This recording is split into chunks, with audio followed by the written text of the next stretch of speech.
to be in this session. And so, yes, it's starting. خاتین و حضرات، آج کا سیشن، اس وقت کا سیشن جو ہے وہ جدید نظم کی روایت کے حوالے سے ہے۔ جدید نظم کی روایت کب سے شروع ہوتی ہے اردو شاعری میں، اور کہاں تک چلتی ہے اور کب تک چلے جائے گی اور کیا کیا رنگ دکھائے گی، اس کے لیے اگر ابتدائی گفتگو میں کروں کہ آپ کریں؟ آپ شروع کیجیے۔ جس زمانے میں تصدق حسین خالد نے نظمیں لکھنی شروع کی تھی تو احسان دانش صاحب نے زہرا پر گفتگو کرتے ہوئے کہا تھا کہ بھائی اردو غزل کی کوئی 7واں شعر تو کہہ سکتے ہیں کہ سناؤ، یہ نظم، یہ جو آزاد نظم ہے اس میں 7واں شعر کیسے کہا جائے؟ تو میں نے کہا یہ کوئی پہاڑا ہے جو پڑھنا ہے، اس طریقے سے ہوتا ہے۔ بہت باتیں کی گئی ان کو۔ اس کے بعد راشد صاحب نے جب لکھا اور پہلی کتاب آنے کے بعد ان کے اوپر بہت شور مچا اور بہت باتیں کی گئی۔ نظم نے میرا جی کے زمانے میں جب اس کے بعد آئی ہے تو نظم کو رکنے کا کوئی سوال پیدا نہیں تھا۔ پھر وہ نظم چلتی گئی آگے اور آگے چلتی گئی، اور لوگوں نے اس کی نقل میں بھی اور اس کے علاوہ بھی، کیونکہ انگریزی لٹریچر ہمارے زمانے تک آ چکا تھا، اور لوگ جو تھے وہ چاہے افتخار جالب ہو یا کوئی لوگ ہوں، یہ سب نئی نظم کا اسلوب، عباس اطہر، افتخار جالب، یہ سب لوگ نئی نظم کا اسلوب کو آگے بڑھا رہے تھے۔ تو میں نعمان سے یہ پوچھوں گی کہ آپ نے نئی نظموں میں کتنا فرق دیکھا پرانی نظم سے؟ جی، ایک بات تو میں شروع میں عرض کر دوں کہ یہ جو اس دفعہ کا سیشن ہے اس میں خاصی گڑبڑ ہو گئی۔ اسد الدین سید صاحب ماڈریٹرز تھے، اس کے بہت عنایت ہے کہ شراپا کی کہ وہ تشریف آئیں، اور مجھے امید ہے کہ یہ سیشن سمجھ جائے گا۔ آپ ہیں اور زہراپا ہیں۔ دیکھیے، ایک بات جو میں محسوس کرتا ہوں اور اس پر میں نے بہت غور کیا ہے وہ یہ ہے کہ ہمارے ہاں جو حکمراں صنف ہے وہ تو ہے غزل۔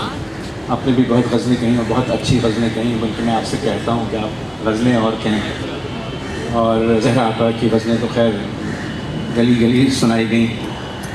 تو وہ حکمراں صنف ہے، اور اس میں جو اور بات ہے کہ اس کی پابندیاں تو بہرحال ہیں، یعنی قافیے کی پابندی اور عام طور سے ردیف کی، اور پھر وہ بہور کی پابندی، علامات کی پابندی، لیکن اس میں جو بنیادی بات ہے وہ یہ ہے کہ اس میں استعاروں کا کھیل ہے، اس میں ایک اڑان ہے، اور جب تک استعارے نہ ہوں، جب تک وہ اڑان نہ ہو، وہ زمین سے ہی جڑی رہتی ہے غزل، اور اس وجہ سے ہم کو اچھی نہیں لگتی۔ ہم کو غزل جب اچھی لگتی ہے جب غالب یہ کہیں کہ منظر ایک بلندی پر اور ہم بنا سکیں، عرش سے ادھر ہوتا کاش کے مکان اپنا، تو عرش سے ادھر یا عرش سے پرے مکان بنانا، یہ ہے اصل میں غزل کا کام، اس کی اڑان جو ہے۔ اچھا، تو اب یہ بات نظم میں بھی ہے، جدید نظم میں بھی، اگرچہ بغاوت میں یہ کہا گیا کہ اس کا کوئی تعلق غزل سے نہیں ہے اور غزل فرسودہ ہو گئی ہے اور بیکار ہو گئی، اس کی پابندیاں ایسی ہیں۔ حال ہی میں تو بہت برا بھلا کہا، حالانکہ نہایت آپ جانتی ہیں بہت ہی رسیلی اور نہایت مرصع غزلیں حالی کی ہیں، کیونکہ حالی کو ہم غزلوں سے ہی جانتے ہیں۔ تو ایک بات جو میں سوچتا ہوں کہ فیض صاحب نے یہ کیوں کہا کہ ہر حقیقت مجاز ہو جائے، یہ مجاز ہو جائے، ہر حقیقت مجاز ہو جائے، کافروں کی نماز ہو جائے، تو یہ حقیقت کو مجاز بنانا کیا ضروری ہے؟ ہر حقیقت مجاز ہو جائے، every reality must turn into an illusion, تو یہ ایلیوژن کی تلاش ہے۔ اور میں سوچتا ہوں کہ ان کی جو نظم ہے تمام و کمال، آپ سب لوگ جانتے ہیں، شریف میرے دریچے میں، تو فیض صاحب تمام تر جدیدیت کے باوجود ان کو دکھ اس بات کا ہے کہ استعارے ختم ہو رہے ہیں۔ انسان کا مرنا اتنا ان کو دکھ نہیں دیتا جتنا کہ باد صبا کا ہلاک ہونا ان کو تکلیف دیتا ہے۔ کہیں پہ کرتے ہیں ابر بہار کو قرباں، کہیں پہ قتل مہ تابناک کرتے ہیں، کسی پہ ہوتی ہے سرمست شاخ سار تریم، کسی پہ باد صبا کو ہلاک کرتے ہیں۔ تو باد صبا کا ہلاک ہونا اور چاند کا بجھ جانا اور شاخ کا دونی ہو جانا، یہ دکھ ہے، کیونکہ یہی استعارے ہیں، یہی علامتیں ہیں۔ تو اس میں حکمراں صنف وہی ہے۔ اور ایک بات ہے، دوسری بات ہے کہ جہاں تک تعلق حیات کا ہے، اگرچہ حیات بدل گئی، معرہ نظمیں بھی ہیں اور آزاد نظمیں بھی ہیں، لیکن وہ جو پرانی بہور ہیں ان کا ظہور ہوتا رہتا ہے۔ راشد کے یہاں بھی ہیں پرانی بہور کا ظہور، اور فیض صاحب کے یہاں بھی ہیں پرانی بہور کا ظہور، عشق ازل کی رغبت تاب میرے بھی ہیں کچھ خواب، نا میں عشق غزل کی رغبت تاب میرے بھی ہیں کچھ خواب، تو اس میں ہے نا مفعول مفاعل و فعول، وہی بار بار تو اسی کے گرد طواف کرتے رہتے ہیں. تو میں سمجھتا ہوں کہ غزل کا مزاج اصل میں مزاج ہے، اور اسی کے سائے میں نظم پڑھنا چاہیے، اور اس میں بے تحاشا مضمون آفرینی حیات سازی کی گئی ہے. آپ لوگوں نے دونوں نے اپنی بڑی بڑی نظمیں لکھی ہیں. تو میں تو بلکہ آپ سے پوچھنا چاہتا ہوں ذہن پر کہ آپ کا رخ ادھر آج کل زیادہ ہو گیا ہے نظم کی طرف، تو اس کا کیا سبب ہے، اور غزل کا کتنا سایہ آپ کے اوپر ہے اب تک؟ دیکھو نعمان، بات یہ ہے کہ ہم جدید نظم کے بارے میں بات کر رہے ہیں، تو یہ کوئی یعنی جدیدیت، یہ جدید نظم کوئی نئی بات نہیں ہے. پہلے تو ہمیں یہ سوچ لینی چاہیے کہ یہ کہاں سے شروع ہوئی. میرا خیال ہے محمد حسین آزاد سے لے کے پھر حال ہی ان کو بھی ہم جدید نظم کا بہت بڑا یعنی ستون کہہ سکتے ہیں. اسی طرح سے اس زمانے سے لوگوں نے تھوڑے بہت چینجز پرانی جو نظمیں ہوتی تھیں ان میں کرنا شروع کیے، جس کی سب سے بڑی مثال ہمیں مصدق سے حال ہی میں ملتی ہے کہ پہلے کوئی بھی نظم لکھی جاتی تھی تو وہ ہم نعت اور منقبت سے شروع ہوتی تھی. حال ہی نے پہلا انقلابی قدم یہ کیا کہ کسی نے یہ بقراط سے جا کے پوچھا، مرس تیرے نزدیک مہلک ہے کیا کہا تو جہاں میں نہیں کوئی ایسا. یہ نئی نظم کا ایک طرح سے آغاز ہوا. پھر زمانے کی جیسے کہ کشور نے کہا کہ تبدیلیوں کے ساتھ نئے لکھنے والے آتے گئے. پھر ہمارے یہاں جدید نظم کا رواج ہوا، ہمارے یہاں نثری نظم کا بھی رواج ہوا. ان لوگوں نے بھی لکھی ہیں، سب اچھے لوگوں نے لکھی اور اچھی لکھی ہے. مگر نثری نظم بھی کوئی نئی چیز نہیں ہے. وہ بھی پگھلا نیلم جب سجاد ظہیر صاحب نے لکھا تھا تو اس کو بھی اب 70 سال تو ہو گئے ہوں گے. بات جو یہ کر رہے ہیں غزل کی، تو اصل میں بات یہ ہے کہ شاعری، جیسے میں نے ابھی وہاں کہا کہ شاعری کوئی آسان کام نہیں ہے، یہ مان لینا چاہیے.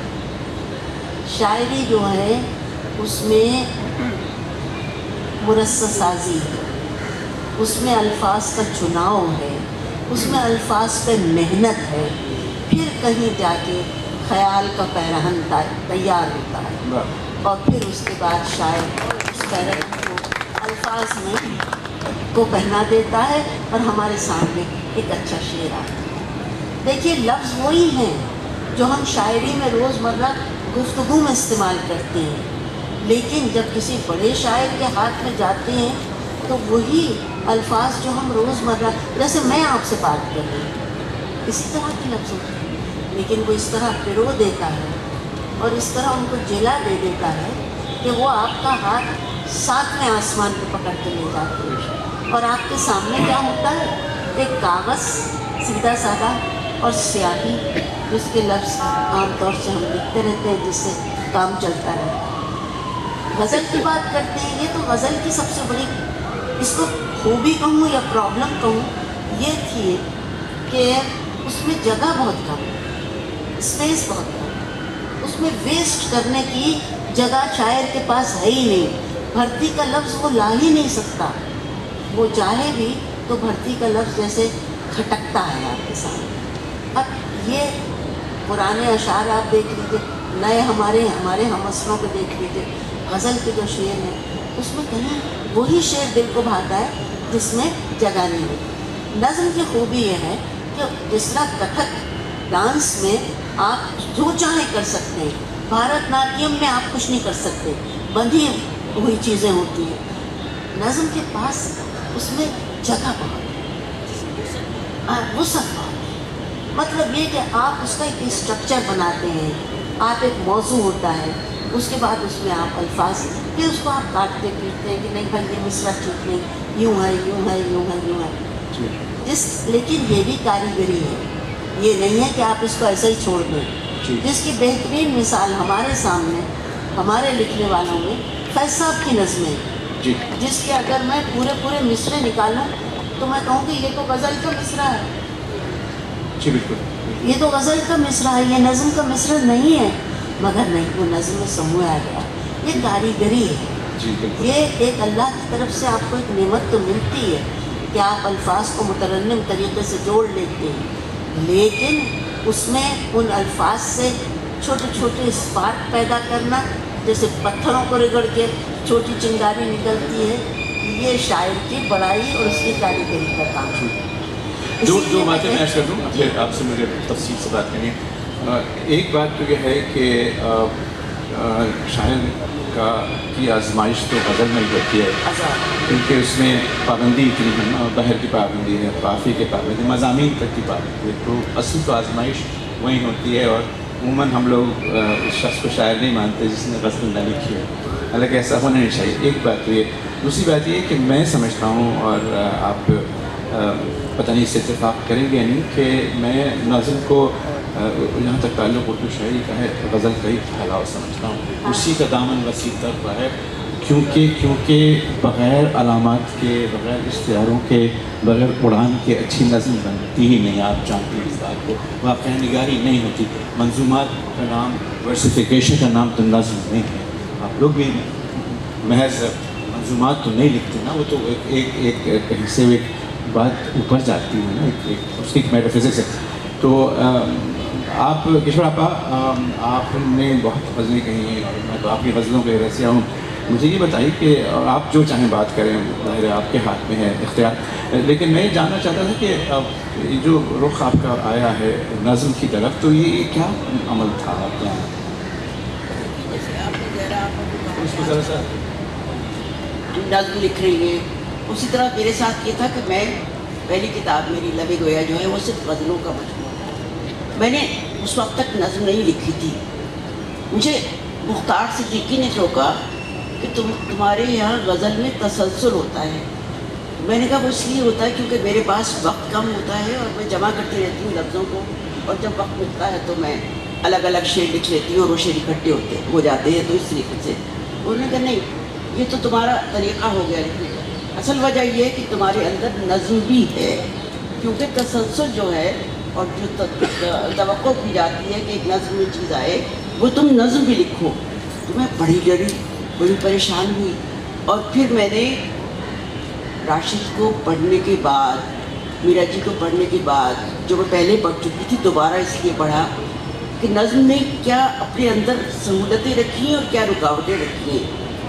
تو نعمان، سب سے بڑی بات تو یہ ہے کہ نظم یہ چاہتی ہے کہ شعر میں تو آپ ایک شعر اس رنگ کا اور ایک شعر اس رنگ کا اور ایک شعر اس رنگ کا لگا دیں، نظم اجازت نہیں دیتی۔ نظم پہلے مصرے سے آپ کو پکڑتی ہے، جو آخری مصرے تک لاتی ہے اور آپ کو منضبط کرتی ہے کہ وہ کیا چاہتی ہے، اپنا آپ کو اظہار کرنا۔ تو اس لیے نظم جو ہے وہ اور مشکل ہے۔ اور اس کے بعد جب آپ آگے آتے ہیں، سن 60 کی دہائی میں آتے ہیں، تو نثری نظم آ جاتی ہے۔ نثری نظم کو لوگوں نے لے لیا، میں گیا تھا وہاں، آیا تھا، کھڑا تھا، چپ ہو گیا تھا۔ اس طرح سے لکھنا، نثری نظم لکھنا بہت مشکل ہے۔ نثری نظم بحر والی نظم سے بھی بہت مشکل ہے، کیونکہ اس میں آپ کو پورا موضوع لے کے آنا ہے، بتانا ہے کہ اس میں کیا تھا۔ تو مشکل یہ ہے کہ لوگ نقل کرنے میں اور جلدی میں اور مشہور ہونے کے لیے غزل بھی بہت ساری لکھ دیتے ہیں۔ وہ والی بات ہو جاتی ہے، میں نہ سمجھاؤں نہ سمجھوں گا، نہ سمجھاؤ مجھے، اب خدا کے لیے آگے سے سرک جاؤ مجھے۔ تو لوگوں نے کہا کہ اس کا کیا مطلب ہے؟ انہوں نے کہا جی آپ نے تو کہا تھا ردیف و قافیہ ہوتی ہے غزل میں، تو غزل کو بھی اس طرح سے لوگوں نے ضائع کرنے کی کوشش کی۔ جی ذرا بات بھی صحیح کہتے ہیں۔ غصہ یہ ہے کہ غزل ایک ایسی صنف سخن ہے کہ جس کو کہنا مشکل بھی بہت ہے اور آسان بھی بہت ہے۔ ردیف قافیہ آپ کونے میں لکھ کے رکھ لیجیے ایک سے اور فرما بٹھاتے جائیے، شعر نکالتے جائیے، تو وہ بھی ہے، ہر چیز میں یہ چیز ہے۔ لیکن غزل کی اہمیت، اس کی خوبصورتی اور اس کی تاریخ سے آپ ہمارا ادب انحراف نہیں کر سکتے، اس لیے کہ ہمارا ادب جتنے خزانے ہیں ہمارے پاس شاعری کے، وہ تو غزلوں ہی سے آتے ہیں۔ منبع تو وہی ہے، منبع تو میر ہے، مطلب سمندر تو اقبال۔ اچھا میں اقبال کی آپ کو مثال دوں، یہ دیکھیے اقبال نے کتنی کیسی نظمیں کہی ہیں، اور جو کہ ایسا لگتا تھا کہ واقعی الہام ہو رہا ہے اس کو، لیکن وہ ردیف، قافیہ، غزل اس سے نہیں ہٹا، بالکل اس سے نہیں ہٹا. اور جب آپ مسجد قرطبہ پڑھتے ہیں تو آپ کو غزل کا لطف آتا ہے. جب آپ ذوق و شوق پڑھتے ہیں تو غزل کی طرح آپ کے سامنے منظر کھنچ جاتے ہیں. آپ بجھی ہوئی ادھر، ٹوٹی ہوئی تناب ادھر، واہ واہ کیا خبر اس مقام سے گزرے ہیں کتنے کال. یہ منظر ہے پورا، یہ تصویر ہے، یہ پینٹنگ ہے جو آپ دیکھ رہے ہیں. اقبال کی نظم تو غزل سے بھی کہیں اونچی ہو گئی. اس نے اس طرح کی نظم بنا دی کہ غزل حیران و پریشان ہو گئی کہ بھئی یہ کیا ہو رہا ہے. لیکن غزل کی خوبصورتی سے میں انکار نہیں کر سکتی. جہاں تک کشور نے کہا کہ نثری نظم بھی بہت مشکل ہے لکھنا، تو ابھی تک میں اس پہ اتفاق نہیں کر پائی کہ نثری نظم لکھنا مشکل ہے یا آسان. کیونکہ نثری نظم کا میں نے بہت پڑھا. مجھے دو نام نظر آئے. ایک تو بیچاری ابھی اللہ کو ہماری دوست پیاری ہو گئی نسرین ننگی، اور ایک ذیشان صاحب جی اور کشور نے لکھی. یہ سب چیزیں جو تھیں ان نثری نظموں میں لگتا تھا کہ شاید کوئی پروز پوئٹری ہمارے پاس آئی باہر سے. ہمارا مزاج نہیں تھا پروز پوئٹری کا، لیکن یہ جو کچھ شامل کیا گیا، نئی نئی چیزیں شامل ہو جاتی ہیں. مگر یہاں میں نعمان سے متفق ہوں، آپ مجھے پرانے مزاج کا سمجھیں کہ غزل سے بہتر ہمارے یہاں کوئی صنف ہے نہیں. میں آپ کو بتاؤں، میں نے ایک شعر سنا، ایک نئے شہریار کا ایک شعر کسی نے مجھے، وہ شعر میرا پیچھا کر رہا ہے 2 ہفتے سے، جب سے میں نے سنا ہے میں بھول نہیں پاتی اس کو. شعر کیا ہے؟ بہت شور تھا جب سماعت گئی، اور بہت بھیڑ تھی جب اکیلے ہوئے. اب کون کہے گا یہ بات؟ کون کس طرح سے کہے گا یہ بات؟ کیسی بات ہے. جی تو پھر یہ طے ہے کہ اب عمر بھر نہیں ملنا. شروع کیسے کیا مصرع اس نے؟ تو پھر یہ طے ہے کہ اب عمر بھر نہیں ملنا. تو پھر یہ عمر بھی کیوں تم سے گر نہیں ملنا. واہ واہ، یہ ہے غزل.